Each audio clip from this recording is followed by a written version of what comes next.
దావీదు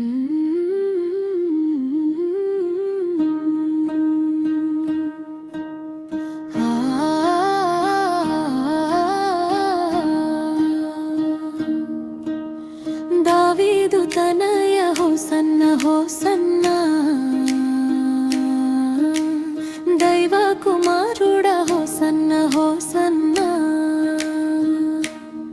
గాడిదపై వచ్చెనయ్యా రాజాధిరాజా, మా హృదయంలో రాజ్యమేలు మా యేసయ్యా. ఖర్జూర కొమ్మలు ఊపుతూ జనులు నిన్ను స్తుతించిరి. హోషన్నా హోషన్నా అంటూ మార్గమంతా నడచితి. శాంతి రాజుగా వచ్చితివి.